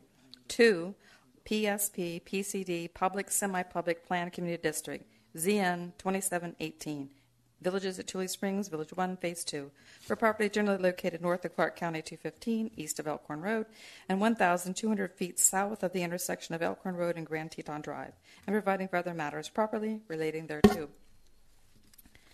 Item 28, Introduce ordinance number 2924, amending section 010 of chapter 16 of title 17 of the municipal code by reclassifying approximately 37.40 plus or minus acres therein from an MPC RZ 6 master plan community residential to 6 dwelling units acre district, MPC RZ 10 master plan and community residential up to 10 dwelling units acre district, MPC RZ 13 master plan community residential up to 13 dwelling units acre district, and MPC PSP master plan community public semi-public district 2 PSP PCD public semi-public plan community district ZN 2818, Villages Julie Springs, Village 1, Phase 2, were properly generally bounded by Grand Teton Drive and Elkhorn Road and providing for other matters properly relating thereto. Item 29, introduce ordinance number 2925, amending section 010 of chapter 16 of title 17 of the municipal code by reclassifying approximately 1.9 acres therein from an RCL single-family compact lot residential district to a PUD PID Plan Unit Development District Plan Infill Development District consisting of 21 townhomes, ZN 2118 Desert Gem, were property located south of Cary Avenue between Revere Street and Royal Street and providing for other matters properly relating thereto. Item 30, introduce ordinance number 2926, amending section 010 of chapter 16 of title 17 of the municipal code by reclassifying approximately 1.67 plus or minus acres therein from an M1 business district industrial district to an M2 general industrial district, ZN 2918, North 15 Logistics, for property generally located north of Interstate 5, approximately 800 feet west of Speedway Boulevard, and providing for other matters properly relating thereto. Item 31, introduce ordinance number 2927, amending section 010 of chapter 16 of title 17 of the municipal code by reclassifying approximately 5.02 plus or minus acres therein from an RE Ranch Estates district to an R1 single-family low-density district, ZN 3018, Decatur Grand Teton, for property generally located east of Decatur Boulevard, approximately 400 feet north of Grand Teton Drive, and providing for other matters properly relating thereto. Item 32, introduce ordinance number 2928, amending Title 17 of the municipal code relating to zoning, ZOA 0318, by amending Title 17, zoning ordinance, to allow the streamlining of entitlement applications within designated redevelopment areas and providing for other matters properly related thereto.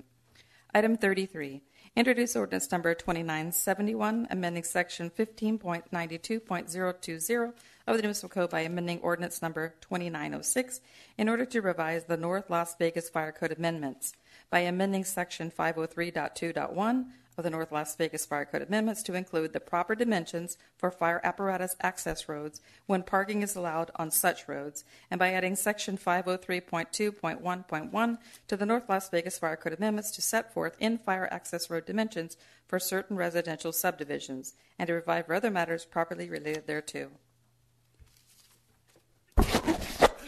Good girl. Yay. Moving on to appointments. Note for the viewing audience, item 34 was continued to the October 17th meeting. Thank you very much. Moving on to city manager's report. That's a tough act to follow. Mine will be a lot shorter. I wanted to point out, you had mentioned, Mayor, during the conversation on the rebonding, you talked about some of the different things that we've done in the city to save money. And just one quick little thing I wanted to highlight, because you had mentioned that we're getting 3 bids on things. And that's something that has had, I received an email from Paul Sikora, who does our purchasing. And last year we did $264 million in purchases. And based on his findings and audit is that the 3 quotes that we require for all of our directors, and it's not a small feat for them to do this. Is something that we've implemented, and it's it requires you to get 3 quotes. It's what we would expect. It's what we do when we're shopping for a TV or when we're shopping for a car. We shop around, and our directors and our folks in all of our departments that are doing purchasing have done the same thing, and that resulted in $2 million in savings last year. So that's just an example of something that's showing great dividends and just having smart policies that are creating a very sustainable city as we move forward. So I just wanted to point that out. That's all the only comment I have. Thank you very much. And yeah, the spread has been incredible. And some of the stuff that people used to think they were just going to continually, North Las Vegas would buy for them, and they would say $120,000, and we end up getting it for $30,000. You know what I mean? Just by bidding. So those days are ended, and it has been a value to everyone in the city and the council especially. So thank you for that. Moving on to public forum. Now is the time for the public to speak on issues not posted on the agenda. Remember, the council may hear the items, but we cannot take any action tonight on any items raised during the public forum. Ms. Carrie Wuschel. Carrie, are you here? Please come forward. Thank you.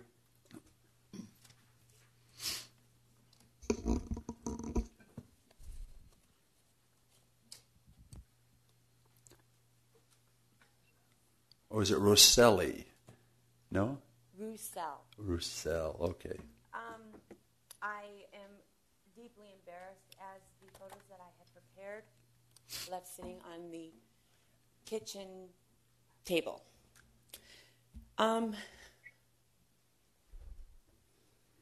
Thank you.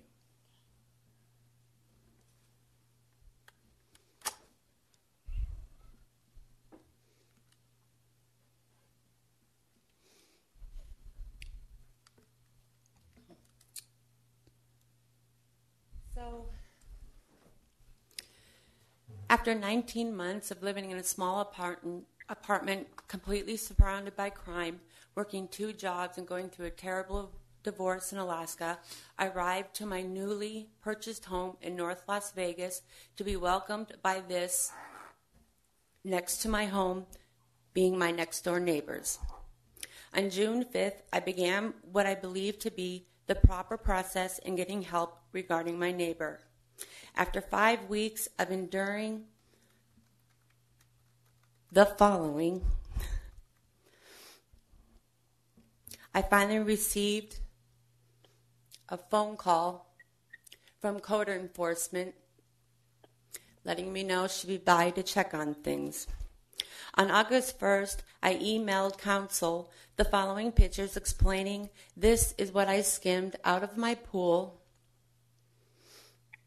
I'm sorry. Again, these are some of the pictures I was forced to endure for the 5 weeks waiting for code enforcement. This is what I skimmed out of my pool on around August 1st. I emailed councilman the following pictures. Daily, this is a daily thing. He responded by saying he was sorry I had to endure such issues and would contact the proper authorities. In mid-August, code enforcement informed me she was closing the case as she saw no code violations. My neighbor had managed to clean up his backyard just enough to satisfy code enforcer. On September 5th, I emailed several enforcement entities asking for help regarding these pictures. I also sent them to the mayor and councilman. Councilman responded by saying he received my photos and would send someone out. No one came to my home in North Las Vegas. On September 1st, I was getting rid of all my plants as the bugs had jumped from my pool to my outdoor plants, to my indoor plants, to my bathroom sinks, tubs, and finally my dog's water bowl. While outside, I was forced to endure the barking dog. About 3 hours after returning inside my home, my neighborhood helper informed me of the following. I emailed all official entities immediately attaching the pictures by the animal control. By the time animal control arrived the following day, the pool water had absorbed the fecal matter. Since animal control could not physically see the fecal matter, they could not issue a citation. It would be up to me to issue the citation and then the burden of proving. To date, I have been spoken to as a child, yelled at, called names, threatened, and forced from my home twice by my neighbor. I now am facing several $1,000s in fines or 3 months in jail for making an honest mistake when adding 2 8-inch cinder blocks to an adjoining wall in an effort to defend myself when no one else from North Las Vegas would, when no one from North Las Vegas responded to my pleas for help. This is my current view. This is what I skimmed out of my pool this morning with little effort. I would also like to invite council to hear my story of how the silly laws in southern Nevada enabled the seller of my home to dupe me to the tune of $34,000. And Mayor, I can be available after we conclude this to speak and also provide her an update on her case. Ms. Russell, would you stay after the meeting? And is this Mr. Pennington? That I get a call from Mr. Tom Pennington? Are you associated with that? I've heard just recently about this. Okay. So, Alfredo, that would be great. Appreciate that. Mr. Bouchard. No, Mr. Bouchard.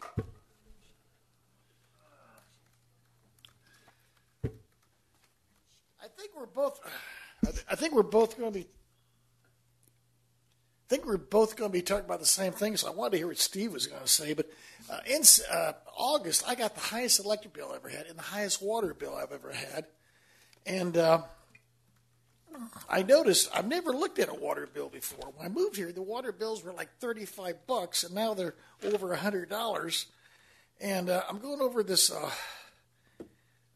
We're getting all kinds of bills from the Clark County Water Authority.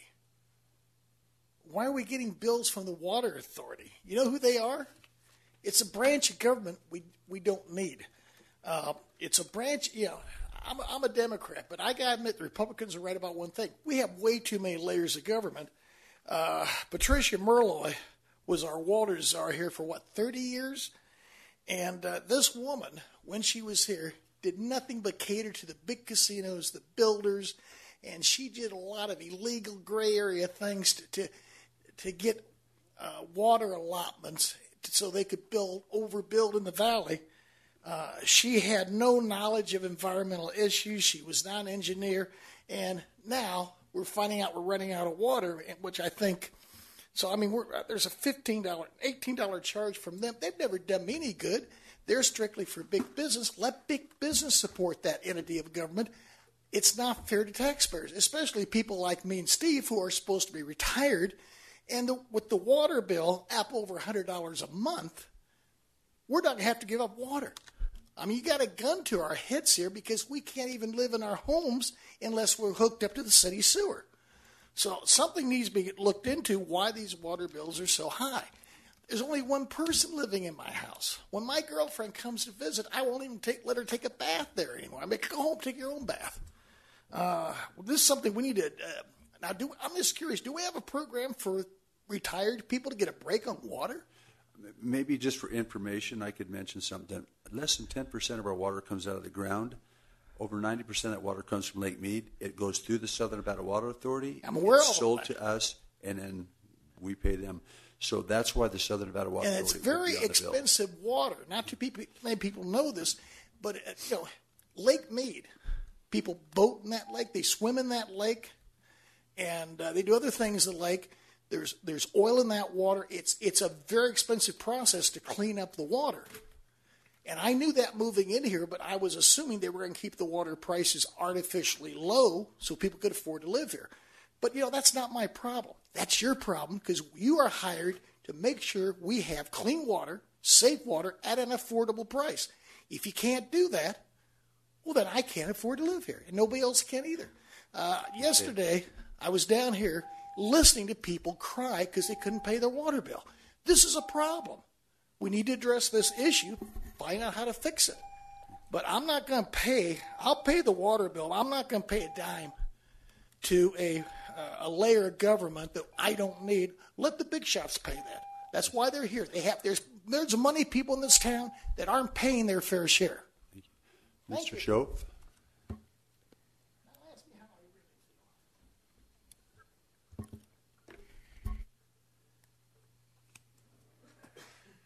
Good evening, everybody.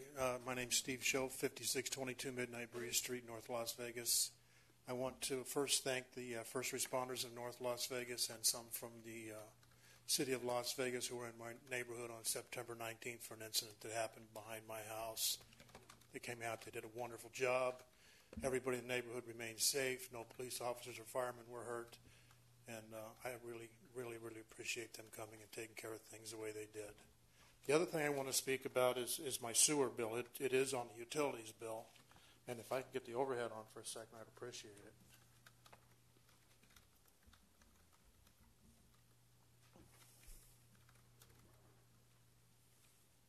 If you see my bill, you see my lowest bills are 4,000 gallons a month in 2 months when it's cool. It's just my wife living in the house and myself. We don't, throughout the rest of the year, we don't take any more showers or do any more dishes or flush any more toilets or do any more laundry than usual. And yet our sewer bill increases substantially. We used 92,000 gallons of water last year. If I were to break that down to 4,000 gallons a month throughout the year and do 3/4 of that for sewer, that would be 36,000 gallons that would go through the sewer system. But we're being billed for 92,000 gallons of water going through the sewer system. My water only increases because I have landscaping that I have to take care of. In the wintertime, I reduce my water down to 2 times a month for 10 minutes at a time. Admittedly, in the summer, I have more plants to take care of, mature landscaping, and it increases to once a week for my xeriscape at 40 minutes, and my grass is 10 minutes a day, 6 days a week, which is allowed. I don't know what the formula is for the sewer, but it costs me an extra $258 a year to pay for that extra sewer that I'm being charged for, and I'm not the only one that's being charged that way. Of the 84,000 sewer bills that are going out in North Las Vegas at $258, just my average, and I try to use as little water as possible. That's a substantial amount of money that I feel I'm being ripped off for. It's not going through the sewer system. It's not being cleaned up. I don't understand why I have to pay an increase in my sewer. You don't even monitor it. It's just a formula that you use. There's no meter on water going out of my house, only coming in. And I think that it's something that could be addressed to save people money. I mean, we're all here to do what's best for North Las Vegas, and I think this would be a good thing for the citizens of North Las Vegas to not have to pay those high fees. I just have a question. It's an odd one. Wasn't your wife the chairman of the utilities board? Didn't stuff come through them to us? Are you trying to get me in trouble, Mayor? No. But I will tell you that Randy Duvall's back there. If there's a mathematical challenge, let's take a look at that. Okay, and I think that's possibly, I know you know who Randy is because he worked side by side with your wife. Right. All right. No, your wife did a great job, Steve. Okay. All right. Thank you very much. Thanks. You saved me on that one. Thank you.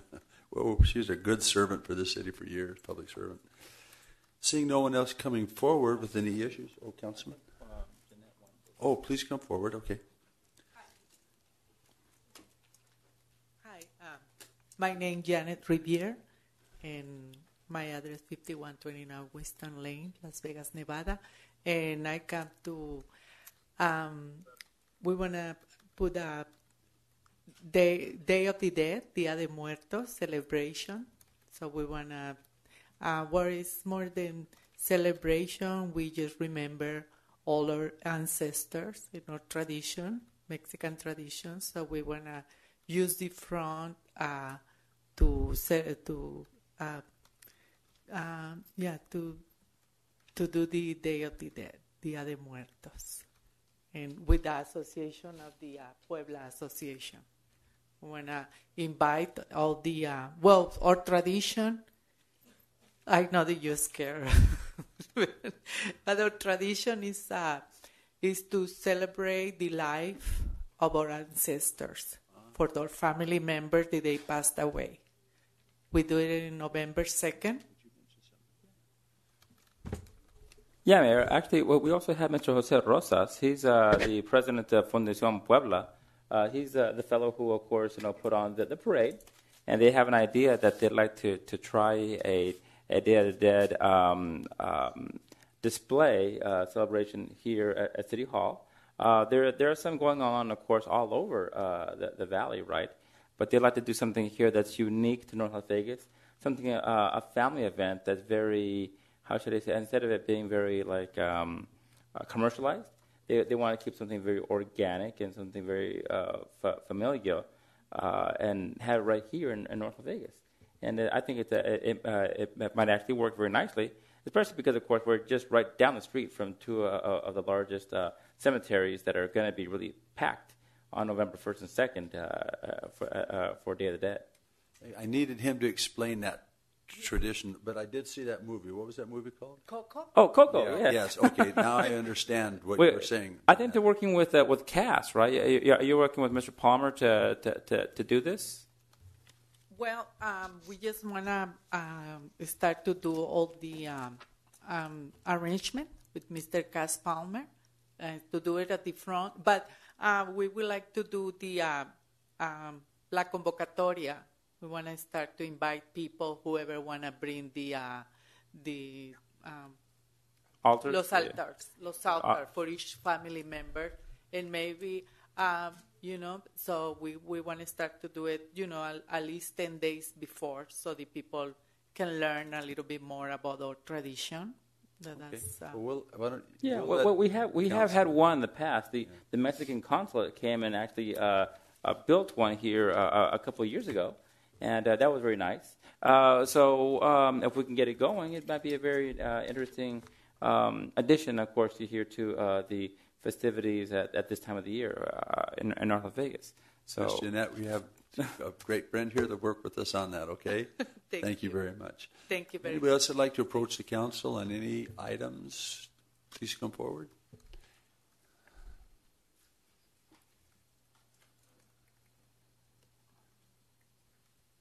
This handsome gentleman has a story to tell, but it doesn't have to be tonight, but it was an interesting story you told me last night about health care. Good evening, Council. It's been a while since I've been here. This is my last year in office, and on my way out, I want to invite North Las Vegas to look at getting something for our youth. I represent the Marine Corps, Navy, and Coast Guard, and all active duty and inactive duty military personnel and family. And one of the major issues that we have is leaving North Las Vegas, going to the city of Las Vegas to get services. I want to stay in North Las Vegas. And I think we need to come together and sit down with a think tank to see how we can get youth services. That includes the NAAA programming in North Las Vegas. We have a lot of young kids that are getting stuck out there on the drugs. And as Judge Hardcastle did before he left the bench when we went up to Reno or Carson City, we're tired of kids being put into the same program with adults. They become better users. And we need to now attack our children. We have done a great job, and North Las Vegas has become an awesome city. I was born and raised here under that man back there. And now I represent those families. And all I want is to have our services in North Las Vegas. Thank you. Thank you. I think, why don't And you your visit name, with sir? Councilwoman before you leave? Yes. My name? Yes. I'm sorry. My name is Charles Baker. I'm here representing the Marine Corps, Navy, and Coast Guard to the Southwest United States under the President and Joint Chiefs of Staff. Okay. And the Mayor Pro Tem would like to speak to you after the meeting. Yes, ma'am. Thank you. Seeing no one coming forward, we'll close this meeting. We're adjourned.